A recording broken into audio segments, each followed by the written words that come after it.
Now in this video we will be learning about most advanced algorithm of all time, that is random forest. So a random forest algorithm consists of many decision tree. So the forest generated by the random forest algorithm is trained through bagging or bootstrap aggregation process. So a bagging is a assemble meta algorithm that improves the accuracy of machine learning algorithm that we have just learned in the previous video. So the random forest algorithm establish the outcome based on the prediction of decision tree. So it predicts by taking the average or mean of the output from various tree. So increasing the number of tree increase the precision of the outcome. So a random forest eradicates the limitation of decision tree algorithm. It reduces the overfitting of data set and increase the precision. So it is an assemble method, meaning that a random forest model is made up of large number of small decision tree called estimators, which each produces their own prediction. So the random forest model combines the prediction of estimators to produce a more accurate prediction. So a standard decision tree classifier have a disadvantage that they can prone to overfitting to the training set. So the random forest assembled design allow the model, you know, a random forest model to compensate for this and generalize well to unseen data.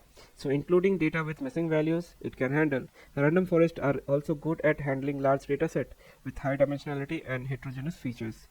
So for example, if one column is categorical and another is numerical, that is what heterogeneous means. So assemble learning create a strong learner or stronger model by aggregating the predictions of multiple weak models such as decision tree. So these are other method to aggregate predictions such as weighted majority vote. Instead of relying on single decision tree, the random forest collect the result of each decision tree and expect the final output based on the majority vote of prediction. So bagging method, one way to produce multiple models that are different to train each model using a different training set. So bootstrap aggregation method randomly draw a fixed number of sample from the training set with replacement. This means that the data point can be drawn more than once. So the resultants, in several training sets that are different. Here we have multiple samples. So notice some of the data point will share among some of the samples. So each sample then can be used to build a model. So we will build decision tree based on the sample. So for each split of decision tree, we compute the best splitting using a randomly selected subset of the feature, and then there is another way to ensure that the decision tree are different as possible. And you already know the splitting method that we use in decision tree. Okay, now for classification, in random forest, I mean again it's a type of assemble learning algorithm that combines the output of multiple decision tree to make prediction. So for classification we take a majority vote, for prediction we take a weighted average. So it achieves diversity in its result by creating multiple decision tree, each of which is trained on a random subset of training data and a random subset of feature. So specifically, when building a random forest, the algorithm randomly selects a subset of available feature of each tree, which reduces the chances that all the tree will focus on the same set of feature. Additionally, it also randomly selects a subset of training data to use each tree, which further add diversity to tree. So this process is called bagging, short for bootstrap aggregation. Because each tree is built on a different set of data and features, each tree will have different pattern and relationship between the feature and the target variable. So when making a prediction, the random forest algorithm combines the output of all individual tree, which help to reduce the chance of overfitting and make the final result more accurate and stable. So to complete, random forest are trained via bagging method, bagging or bootstrap aggregation. So consist of randomly sampling subset of training data, fitting a model to those smaller data set, and then aggregating the predictions. So this method allow several instances to be used repeatedly for training stage, given that we have sampling with replacement. So the tree bagging consists of sampling subset of the training set and then fitting a decision tree to each and aggregating their result. So the random forest method introduces more randomness and diversity by applying bagging method to feature space, and that is instead of searching greedily for best predictor to create branches, it randomly samples element of predictor space, thus adding more diversity and reducing the variance of the tree at the cost of equal or higher bias. So this process is also known as feature bagging, and it is powerful method which leads to more robust model. So the overall combination of random feature selection and bagging assemble ensure that each tree is each tree in the forest is different, which help avoid overfitting and improve the accuracy and stability of the final results. Now let's understand some applications of random forest. So first of all, it is used in finance. So in finance, random forest can be used for credit risk analysis. For example, a bank could be use random forest to analyze the credit worthiness of the borrower based on their financial history, employment status, and other relevant factors. So the algorithm can also be used for fraud detection, where it can detect anomalies in transaction data and flag suspicious activity. In healthcare, random forest can be used for disease diagnosis. For example, hospital use random forest.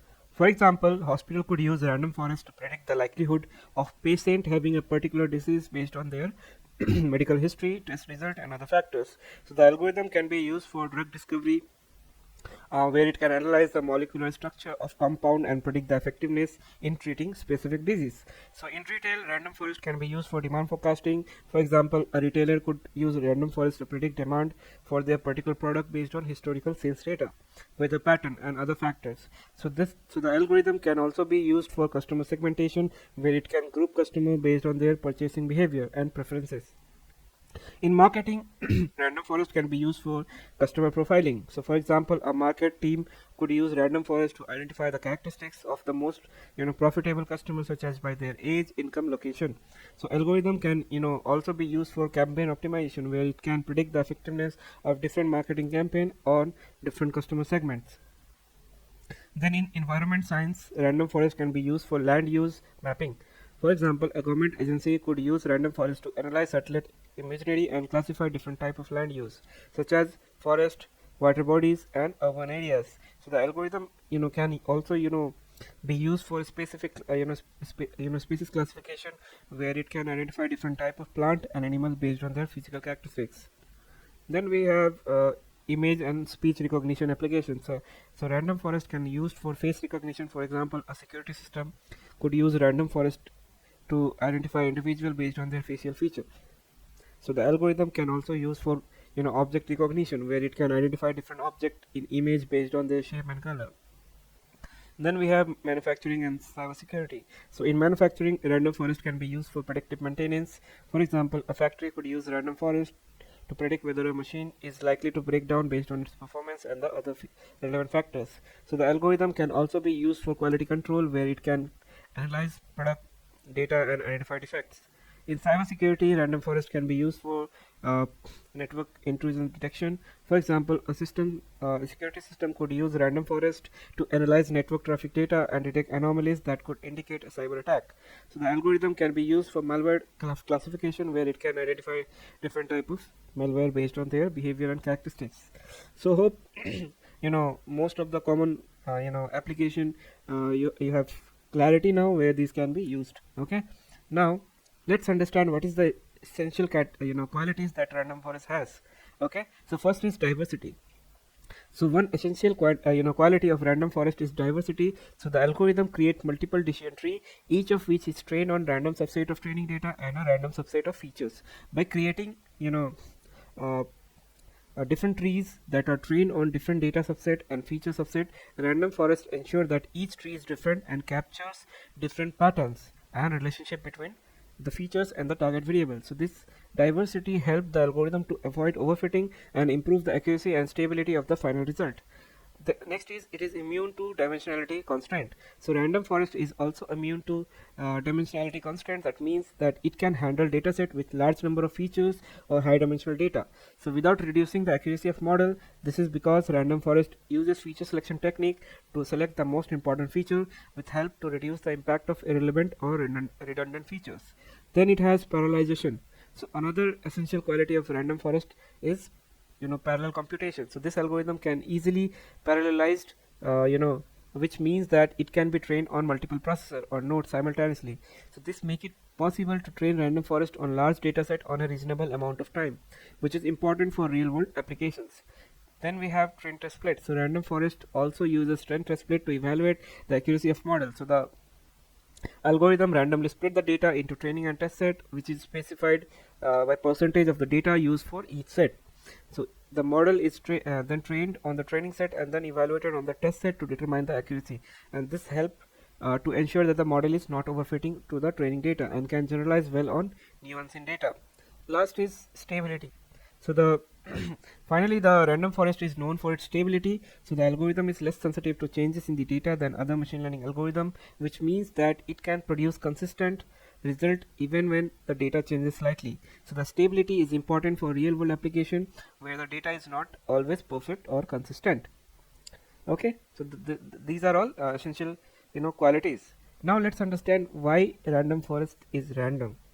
Okay, or I mean someone can even ask you why it is called random. So say we have a data set of 1000 rows and 30 columns. Okay, so there is two level of randomness in the algorithm. So at row level, okay, what will happen? So each of these decision tree get random sample of the training data, let's say 10%. So each of these tree will be trained independently on 100 randomly chosen rows out of 1000 rows of data. So keep in mind that each of this decision tree is getting trained on 100 randomly chosen rows from the data set. So they are different from each other in terms of prediction. Now at column level, the second level of randomness is introduced at the column level. So not all the column are passed into training each of the decision tree. Say we want only 10% of column to be sent to each tree. This means a randomly selected 3 column will be sent to each tree, so that first decision tree may be column C1, C2 and C4 were chosen. Next decision tree will have C4, C5, C10 as a chosen column, and so on. So now let's understand how an interview selection process resemble a random forest algorithm. So each panel in the interview process is actually a decision tree. Okay, each panel give a result of whether the candidate is passed or failed, and then make up a majority of these result, and then declared a final result. So let's say there are 5 panels, 3 of them yes and 2 says no. So the final verdict will be yes, because 3 is the majority. So something similar happen in the random forest as well.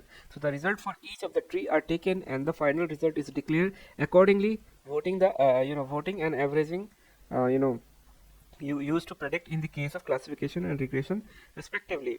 Now for example, let's consider a landscape with 100 or perhaps 1000 of trees. Each of the tree might have various arrangement of root, internal nodes and consequently various leads.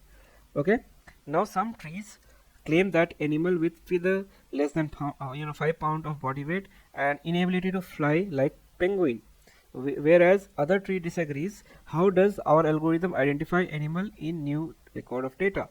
So with random forest we gather vote of each tree and outcome is projected based on majority of votes. So for instance, we examine numerous model in the table below to identify the 3 winning prediction. Okay, I mean this particular data set. Okay, so for instance, the winning prediction for 3 unknown animal is hawk, African kori and penguin, which we bootstrap the data and use aggregate to decide the outcome, and also known as bagging. Okay, so this result that you see is yes, yes, yes, and that is what we got. So now let's understand advantages and disadvantages. So the random forest algorithm can be used to solve both classification and regression problem. That is the advantages. Random forest algorithm eliminates overfitting as a result in based on majority vote or average. Each decision tree formed in independence of the others, demonstrating the parallelization property. So because the average answer for the last number of tree are used, it is highly stable. It preserves diversity by not considering all traits while creating each decision tree. Albeit this is not true for all circumstances. After that, it is not affected by dimensionality curse. So the feature space is minimized because each tree does not consider all properties. It handles missing value and maintain high accuracy even when large amount of data are missing thanks to bagging and replacement sampling. The algorithm makes model overfitting nearly impossible because majority rule output. So the model can handle large data set with thousands of input variable, making it good tool for dimensionality reduction. This algorithm can be used to identify most important feature from training data set. The performance of random forest algorithm is better than other algorithm on small data sets with many which may contain outlier also. So even in face of disruption, especially when large data set goes missing, random forest can still maintain good accuracy. Now let's understand some of the disadvantages. random forest outperform decision tree, but their accuracy is lower than gradient boosted tree ensemble, like XGBoost. Okay, so which we will be learning in future videos. So it is computationally expensive. It can take up to 100 times more than a gradient boosting tree, which it comes to training process. So it will require much time for training, as it combine lot of decision tree to determine the class. Due to the assemble of decision tree, it also suffer from interpretability and fails to determine the significance of each variable. Then constructing random forest usually require much more time and effort that random forest than the random decision tree. Okay, so they tend to be less intuitive, especially when there is a large collection of decision tree involved.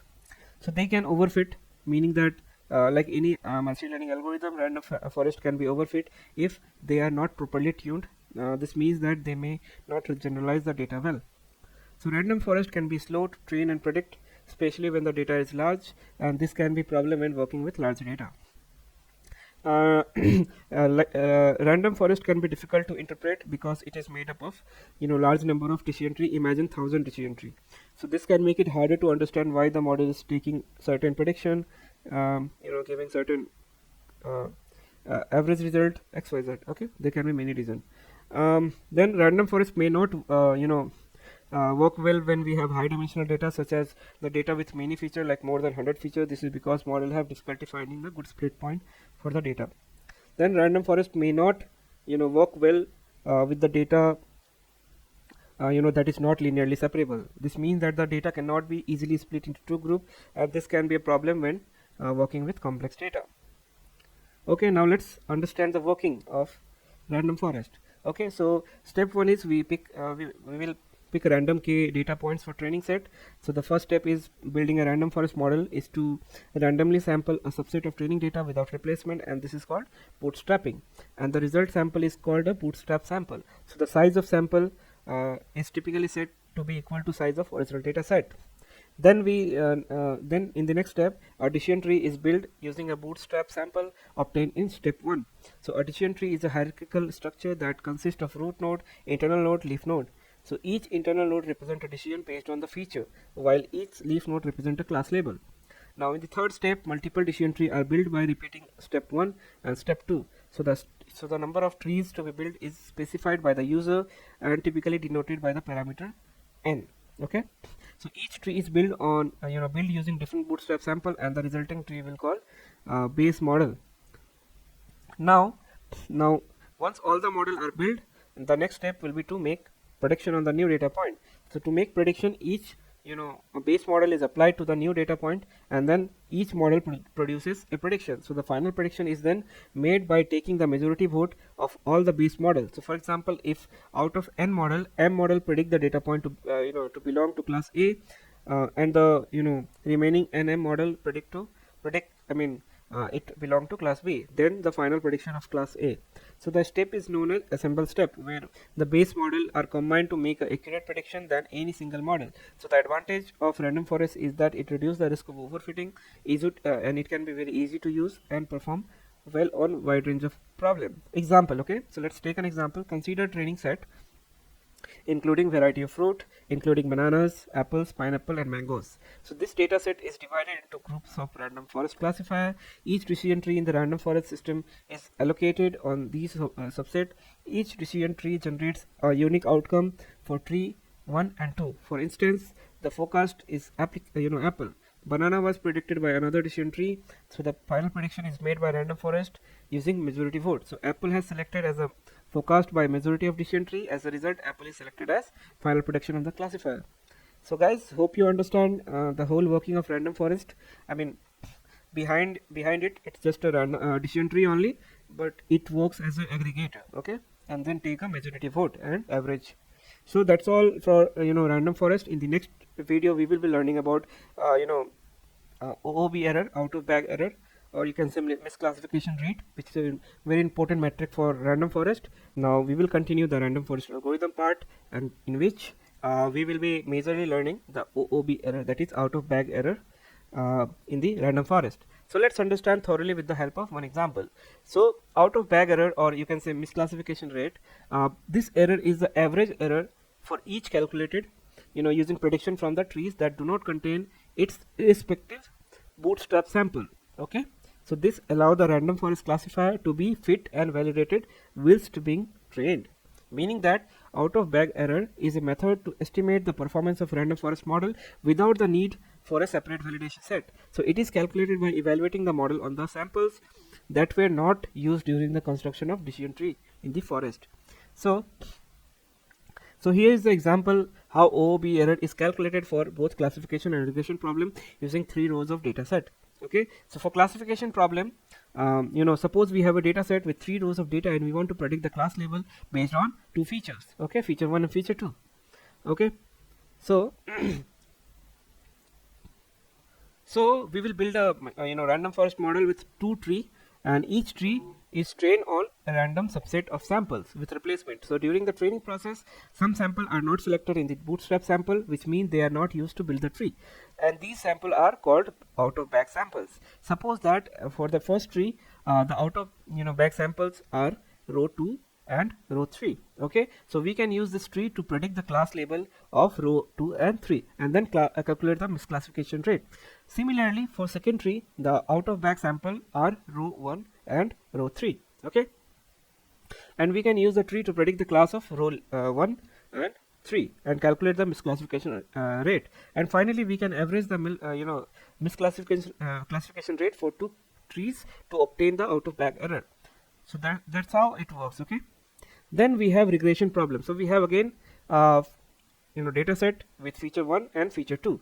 Okay, so we can build the random forest model with 2 tree, and each tree is trained on a random subset of sample with replacement. So during the training process, some sample will not get selected in the bootstrap sample, which means they are not used to build the tree.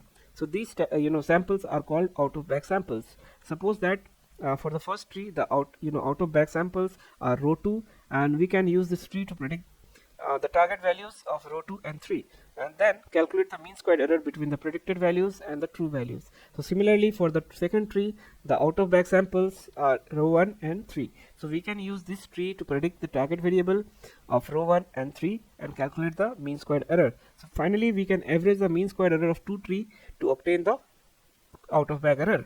So this is how it works, and this is a very important metric in the random forest, because it will tell us which all sample is not trained, and we can have the misclassification rate as well as out of bag error. Okay, and that way we can get more confidence about our model. Now let's understand tuning part, how we will tuning the random forest. So hyperparameter help us have a certain degree of control over the model to ensure better efficiency, and some of the commonly tuned hyperparameter are n estimators. So the number of decision tree being built in the forest, default value in sklearn are 100. So n estimator are mostly correlated to size of data to encapsulate the trends in the data, and more number of decision tree are needed. So n estimator equal to 100 means 100 decision tree.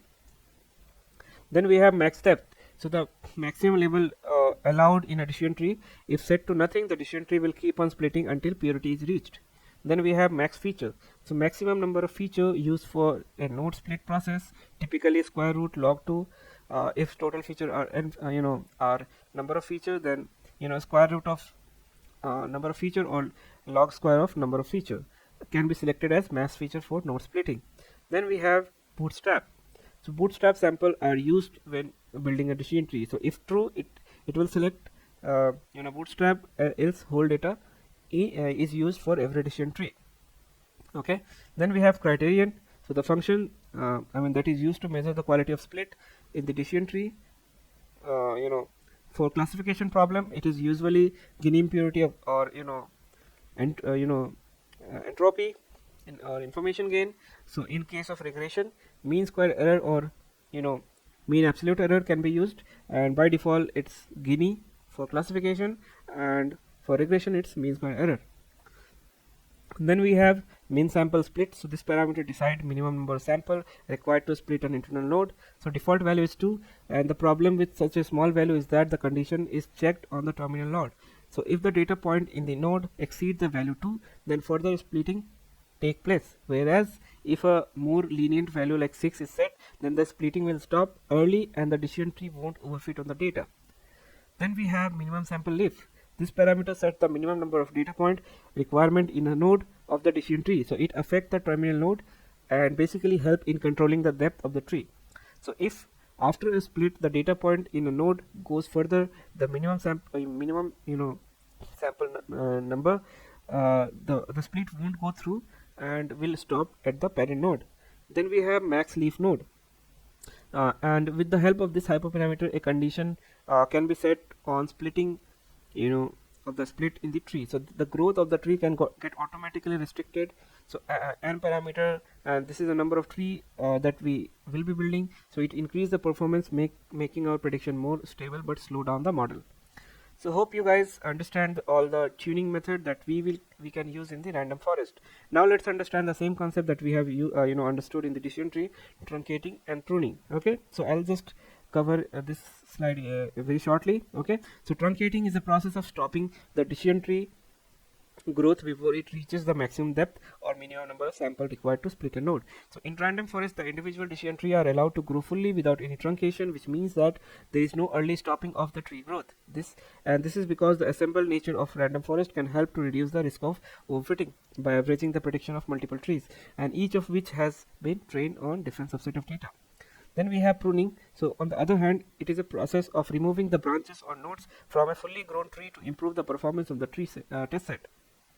So pruning is generally used in individual decision tree to avoid overfitting. So where a fully grown tree may fit the training data perfectly but may not generalize well to the unseen data. However, in random forest, the assembled nature of multiple tree with bootstrap sample and random feature selection already reduce the risk of overfitting. So pruning is not necessary. Moreover, pruning in random forest may actually decrease its performance as it can reduce the diversity in the tree of the forest, leading to lower accuracy and test data. So therefore, it is generally recommended not to prune while growing the tree for random forest. So in random forest, each tree is grown fully without pruning, and the assemble of multiple unpruned tree help to reduce overfitting and can improve the overall performance. So additionally, pruning tree in random forest can introduce bias and negatively impact the diversity of assembled and reducing the effectiveness. So therefore, it is recommended not to prune while growing tree for random forest. Now guys, we have understood all the working. Let's move to the implementation part of random forest. So see you guys in the next video. Thank you.